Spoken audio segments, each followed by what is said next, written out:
Assalamualaikum warahmatullahi wabarakatuh. Pemirsa televisi Muhammadiyah dimanapun Anda berada, apa kabarnya?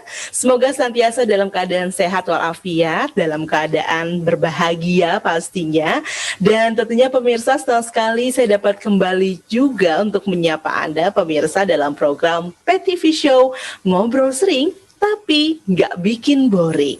Dan kali ini aku mau ngobrol bersama dengan seorang mahasiswi, artinya perempuan ya. Kalau kemarin-kemarin tuh udah agak sering nih aku ngobrol sama mahasiswa, dan kali ini aku akan ngobrol sama dengan mahasiswi yang mana beliau juga adalah founder dari Pejuang Halo Beasiswa. Artinya teman-teman harus banget ikutin episode kali ini kalau teman-teman punya cita-cita juga bisa keluar negeri, apalagi belajar dengan beasiswa. Nah, kita tahu bahwasanya memang banyak sekali orang yang berjuang untuk mendapatkan beasiswa, dan pastinya aku itu juga termasuk sih salah satu di antaranya, tapi kayak nggak ada perjuangannya deh. Jadi aku masih tetap ada di Indonesia gitu ya. Tapi oke, kita akan tanya langsung aja nanti terkait dengan kiat-kiatnya seperti apa, dan sebenarnya Kak Triska ini membuat satu komunitas Pejuang Halo Beasiswa ini apa sih motivasinya? Langsung aja kita akan ngobrol langsung bersama dengan Kak Triska. Halo, Assalamualaikum warahmatullahi wabarakatuh Kak Triska. Waalaikumsalam warahmatullahi wabarakatuh, Kak. Halo, Kak. Hai. Apa kabarnya Kak Triska, sehat ya?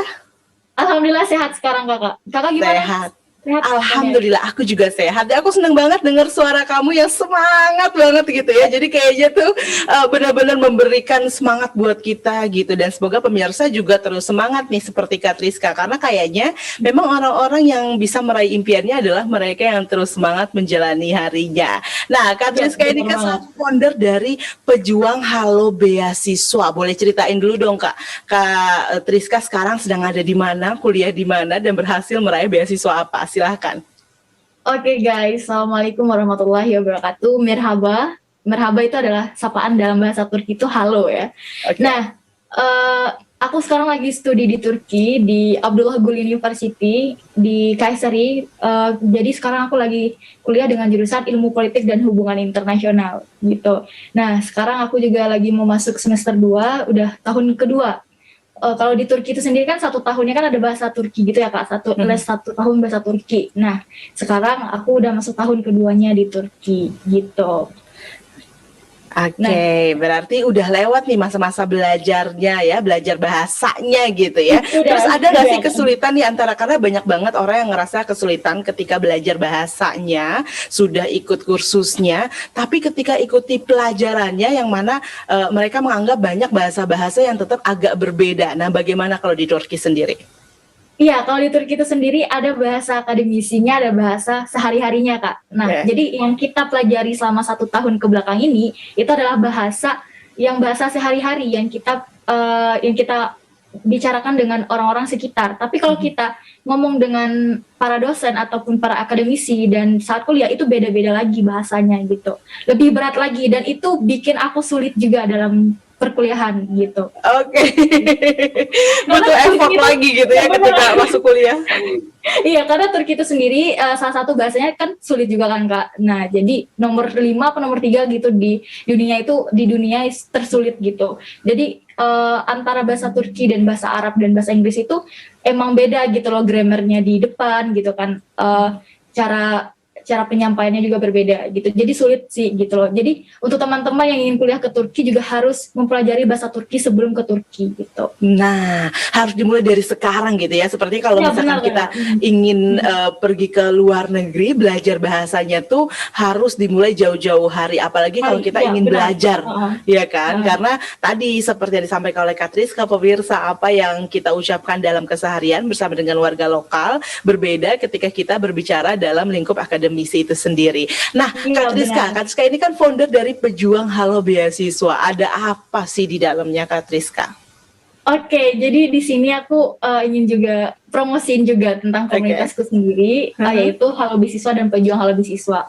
Nah, komunitas ini itu kenapa aku mendirikan komunitas pejuang halal beasiswa adalah atas keresahan aku sendiri, Kak. Oke. Jadi pas pertama aku di Turki itu banyak banget orang yang DM aku dan juga chat WA aku, Kak, gimana sih Cat lulus ke luar negeri, lulus beberapa beasiswa di luar negeri, dan aku kesulitan, Kak, gitu mendapatkan informasi tersebut. Meskipun ada di Google itu tidak sekonkret yang disampaikan oleh orang-orang yang udah di luar negeri gitu kan, Kak. Betul. Nah, akhirnya karena aku merasa resah dengan hal itu tadi, akhirnya aku bikin komunitas pejuang halal beasiswa dan halo beasiswa itu sendiri, Kak. Nah, dan aku mengumpul para mahasiswa-mahasiswa di luar negeri yang mendapatkan beasiswa maupun mandiri, dan aku ajak teman-teman itu dalam satu komunitas dan memberikan informasi itu kepada teman-teman di Indonesia, adik-adik dan mahasiswa-mahasiswa di berbagai negara gitu, Kak. Oke, jadi ini sebenarnya keresahannya sama ya, kayaknya ini masih banyak. Sampai dengan hari ini pun sepertinya masih banyak orang yang bertanya-tanya terkait dengan syarat gitu-gitu kan. Karena walaupun ada kayak kita disuruh masuk ke websitenya, tapi tetap aja kayak ngerasa ini Kurang. apa gitu, masih kurang Iya, ngerti juga kurang gitu ya paham. dengan poin-poinnya. Iya, Benar. benar. Jadi kurang paham gitu kan, Kak. Jadi kami mengundang para narasumber yang emang pernah ikut beasiswa tersebut, misal award di 2019, 2018, untuk menjelaskan kepada adik-adik dalam seminar via Zoom, via grup WhatsApp gitu kan, Kak. Nah, jadi meminta kepada mereka tuh bikin PPT-nya juga gitu kan, gimana sih caranya gitu, dijelaskan juga gitu, tahap-tahapnya seperti apa gitu, Kak. Oke, nah kalau pejuang halo beasiswa ini sendiri atau halo beasiswa ini sendiri sudah ada sejak kapan sih, Kak Triska? Ini udah semenjak 2017, Kak. Ini udah dari 2017. Oke. Ya. Bagaimana perkembangannya selama kurang lebih 3 menuju 4 tahun ya? Iya, kalau sampai sekarang sih alhamdulillah masih lancar, Kak. Seminar setiap minggu ada, alhamdulillah. Jadi kita tuh selalu kayak searching gitu, apa sih beasiswa yang terdekat itu yang open gitu kan, open application gitu. Nah, misal bulan ini itu open application negara Turki nih, sekarang lagi buka nih YTB kan, beasiswa Turki. Jadi kita mengundang teman-teman yang lulus yang beasiswa Turki gitu, Kak. Jadi setiap bulan tuh kami selalu up gitu tentang beasiswa gitu. Oke. Nah, yang bisa ikut ini apakah mereka yang juga baru mau tahu tentang beasiswa itu seperti apa sih caranya gitu, atau siapa saja yang bisa mendapatkan manfaat dari pejuang halo beasiswa? Kalau untuk manfaatnya itu sendiri, kami untuk semua masyarakat di berbagai umum negara, umum gitu kan. Cuman kami lebih fokusnya ke warga Indonesia dan adik-adik di Indonesia gitu, Kak. Jadi kami mengundang para PPI juga, PPI negara, Perhimpunan Pelajar Indonesia di berbagai negara untuk ikut juga andil dalam pejuang halal beasiswa gitu, Kak.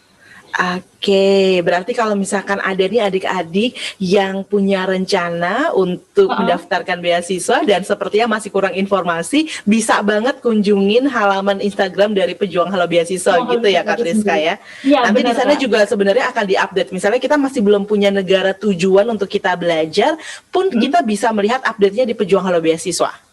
Iya benar, Kak. Jadi kita juga bikin kayak poster gitu kan tentang negara-negara dan kelebihan dan kekurangannya juga di sana. Jadi teman-teman bisa melihat yang cocok dengan diri teman-teman. Misalnya teman-teman punya permasalahan dalam penyakit dan sebagainya. Jadi kita juga memberitahukan bahwa negara ini dingin gitu loh, Kak. Negara ini gitu. Jadi cocok dengan diri teman-teman gitu loh. Kalau misalkan Malaysia kan cocok juga.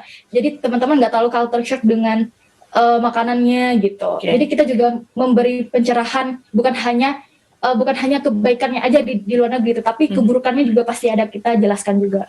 Gitu, artinya ini benar-benar harus penuh dengan persiapan, bukan hanya sekedar memberitahu teman-teman harus menyerahkan foto 3x4, foto 4x6 gitu ya. Tapi lebih dari itu. Kak. Iya, sampai itu. Iya sih, aku bahkan baru kayak baru banget dengar nih dari Kratiska sendiri bahwa benar ketika kita mau pilih beasiswa sebenarnya bukan hanya sekedar mana negara impian, tapi ternyata nggak cocok sama diri kita sehingga kita sendiri nggak nyaman di sana gitu ya. Benar. Jadi kita juga harus tahu diri kita sanggup tidak. Misal kayak di kotaku sendiri itu adalah kota terdingin nomor 2 di Turki sampai minus 20-an gitu, Kak. Kalau musim dinginnya. Jadi emang dingin banget gitu. Kalau teman-teman nggak kuat dengan dingin, ya teman-teman bakal sakit-sakit seperti gatal-gatal, mimisan, dan baik banget teman-teman aku tuh yang merasakan itu gitu loh, gatal-gatal, sakit-sakit gitu, bengkak-bengkak, aligato dan sebagainya. Jadi teman-teman harus searching gitu. Oke, nah pemirsa ini benar-benar jadi satu pengalaman baru nih buat kita ya, dan juga pasti jadi ilmu baru juga bagaimana kita mempertimbangkan kemana kaki kita akan melangkah. Karena Langkah, terkait iya. dengan belajar kita tuh harus juga ada dalam kondisi yang nyaman, dan memang kondisi yang Iya. nyaman itu harus selalu kita capai agar kita bisa benar-benar melakukan aktivitas dengan sempurna. Dan kita masih akan ngobrol lagi tentunya, tetap bersama dengan kami di PTV Show.